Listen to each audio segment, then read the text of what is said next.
Basic license sound setup. So magkano nga ba talaga yung karapat-dapat na ipresyo natin dito guys, no? Ayan. So yung pag-uusapan natin dito guys, no, is a request at comment ni Sir Traffy. Ayan. So nag-post kasi ako kagabi kung ano yung magandang pag-usapan. So nakita ko mas marami yung nagsasabi na yung renta, kung magkano nga ba daw yung ipipresyo natin sa ating sound system rental. Ayan. So bago natin sagutin yan guys, no, i-define muna natin kung ano ba yung basic lights and sound system setup. Ayan. So sa akin guys, sa akin personally, yung basic lights and sound setup ko talaga is dalawang speaker and then 6 na ilaw. And then napa-previous na lang ako ng smoke machine. Ayan. So kasama na din yun, syempre yung microphone, yung laptop, yung controller, lahat-lahat, mixer kasama din. Pero yung pinaka-main na gamit guys is dalawang loudspeaker, ayan.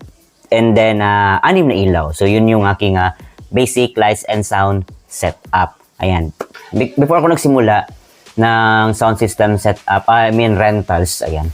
So nagre-research na ako kung magkano ba talaga yung presyohan. So nakita ko guys na from 3,000 hanggang 8,000. Yun yung nakita ko sa marketplace. Ayan. So yun, nakita ko, usually yung mga 3,000, yes, mura na siya guys, no, 3,000. Pero nakita ko yung mga gamit nila is medyo hindi siya ganun ka-presentable, hindi siya ganun pang pro audio, or in short, hindi siya ganun parang kaaya-aya tingnan. Usually mga DIY lang. Then okay lang naman siguro kung DIY as long as na medyo decente yung pagkagawa. But yung makikita natin na medyo tagilid yung itsura ng DIY niya. And then parang hindi siya bagay set up sa mga wedding setup na nasa hotel or ganun. So, yun yung mga 3,000. And then, yung mga 8,000 naman guys is yun na yung mga medyo kilala na nagpaparenta ng sound system. Ayan. So, medyo mahal na yun sa atin. So, sa akin, since nagsisimula ako and hindi naman sa nagyayabang, is hindi naman ganun ka pangit yung mga DIY ko guys. Medyo decent din naman tingnan. Medyo parang ano naman siya. Parang pang pro na din, no? Totoo yan. So, ginit na ko na lang yung presyo ko. So, nasa 4,500 po ako. Ayan, basic lights and sound setup, 4,500. Dalawang speaker, and then, 6 na ilaw, then previous ako ng smoke machine. And syempre, ako na din yung operator, and then kumukuha ako ng tauhan ko. And then, yung mga gamit ko naman is hindi naman siguro yan mga cheap, nor hindi naman mahal, pero medyo decente na din, no? Tulad nito, wireless microphone pa lang. So, Mecman Audio tayo, MCX100. So, dito pa lang, panalo na guys. Bili natin dito nasa mga 8,000 dati, mga 8,500 pa to eh. Ayan. So, napagad ang wireless microphone ito. So, dito pa lang, panalo na tayo guys. So, yun. Presyo ko is 4,500 po or 4,500 sa basic lights and sound setup.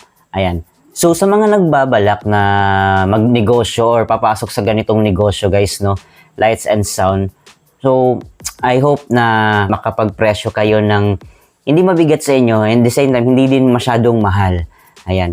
So, okay na siguro magsimula tayo sa 4,500 to 5,000. As long as na medyo decente din yung setup natin na kahit paano hindi naman tayo mapapahiya sa ating mga kliyente guys, no. Ayan, so okay na din yun. And the same time, yung presyo na 5,000 guys, no, or let's say 5,000 na lang. So yung presyo na 5,000 is di na lang muna natin kwentahin yung pagod na pagbubuhat. As long as na yung passion mo talaga. Ayan, dapat talaga kasi passion mo talaga yung about sa sound system guys, no. Yung hindi ka napipilitan na buhatin yung mga speaker or hindi ka mapipilitan na mag-extend ganyan.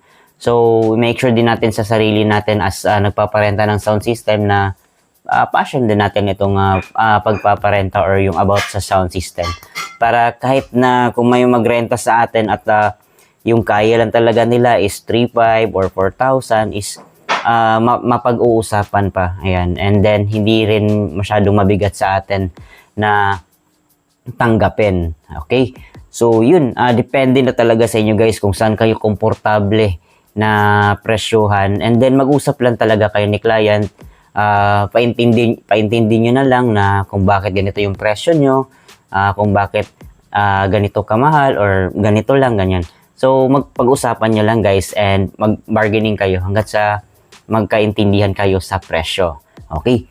So, ngayon, sa mga nagpaparenta, since na tinanggap nyo na yung service guys, no, yung event, let's say tinanggap nyo siya ng 4,000 basic lights and sound system, and then medyo mababa na yun sa iyo kasi gusto mo 5,500 or 6,000 ba, ayan.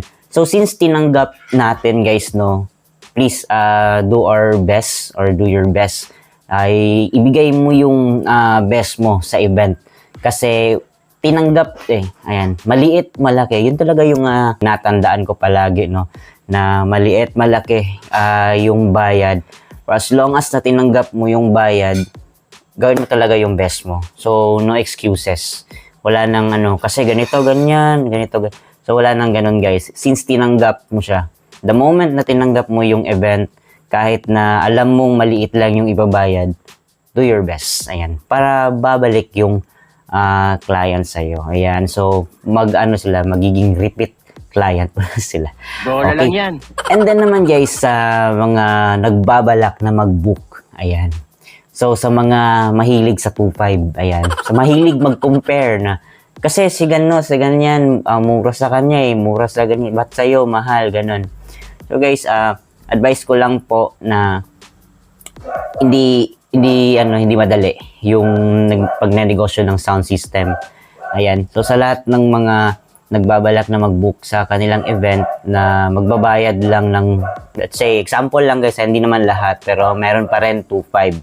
Meron pa rin 2.5. Tapos, ang gusto nyo, ganito lang naman, basic lang naman. And then, pagdating sa event, meron palang banda. Yun, meron palang banda. So, yung gamit na dinala is pang 2.5 lang or pang 5,000 nga basic, pero 2.5 lang yung binayad nyo. Tapos, hindi kayo nagsabi na meron palang banda, meron ganito, meron ganyan. So, ang mangyayari, kukulangin yung gear, kukulangin yung speaker, kukulangin yung mga gamit. And then, kapag kulang, syempre, maapektuhan din yung performance ng sound system. And then, kapag naapektuhan yung performance ng sound system, sino sisisihin? Syempre, yung nagpaparenta. Bakit ganun? Bakit ganyan yung tunog? Bakit kulang? Bakit walang ganito? Walang ganyan? So, sa mga nagpaparenta, isipin din ho natin na kung tama ba din yung binayad nyo sa ini-expect nyo na service na ibibigay sa inyo. Ayan. So, konting research lang po kung magkano yung mga presyohan. Kung may nakita man kayo, sakaling may nakita kayo na 2.5, tingnan nyo din kung ano yung mga inclusion dun. Kung ilang speaker lang ba, ilang microphone, ilang ganito, ilang ganyan. Okay? So, wag lang basta pag may nakitang 2.5, book na agad. Tapos yung gusto nyo pala na setup is iba sa yung expectation. Yun yung sinasabi natin, expectation versus reality. Ayan, so, tingnan nyo muna kung ano yung inclusion sa kanyang presyo. And then, kung may nakita din kayo na mas mahal, let's say 5,000, tingnan nyo din yung inclusion kung ano yung meron doon. Then, saka na kayo mag-decide kung sino yung kukunin nyo. Kung let's say maliit lang talaga, like gusto niyo lang merong program lang talaga, and then may nag-post ng 2.5 o dalawang speaker na maliit, isang microphone, then yun lang. So okay na din yun. Pero kung nakita nyo ng 2.5, i-book nyo agad, pero yung gusto nyo pala, merong mga moving heads, yung merong mga maraming ilaw, malalaking speaker na pang disco, tapos gusto nyo pa hanggang 8 hours, 10 hours kasi sa bahay lang naman. So guys, please do your research din ho sa lahat ng client na mag-book na tingnan niyo yung mga inclusion sa kanilang package. Ayan. So I hope sana magkasundo lahat ng yung licensed sound owner and yung mga kliyente natin na mag-book sa atin guys, no, na para sa akin lang talaga guys, basic licensed sound setup dito sa Davao City. Para sa akin, ewan ko sa iba, sana 5,000 yung minimum. Ayan, 5,000 yung minimum. Magandang klase na yan na service. And kung gusto nyo ng mas maganda pa, syempre, magdadagdag din tayo ng budget. Total, meron naman tayong budget para sa host. Meron budget sa decor, sa pa-premyo, sa lahat-lahat na. Syempre, bigyan na din natin ng magandang budget din yung lights and sound. Kasi lights and sound is one of the backbone of the event po. Kaya bigyan din natin ng importansya yung lights and sound system po. And then, konting pasalamat na lang din sa effort ng mga taga-buhat, yun sa mga crew ng sound system. Malaking bagay na din ho yun. Okay, so yun, 4-5 sa akin guys, no? 6 hours, 1,000 per hour extension. So, ayan, depende na kung kaibigan, baka makatawad pa. But, yun yung standard ko guys, 4,500. Ayan, so, Sir Trafi, ayun, nasagot na natin. And sa mga, lahat ng mga nagtatanong about sa sound system rentals, kung magkano nga ba, yun yung presyo natin. Wala ng 2.5, sana wala ng 2.5. Okay? Alright.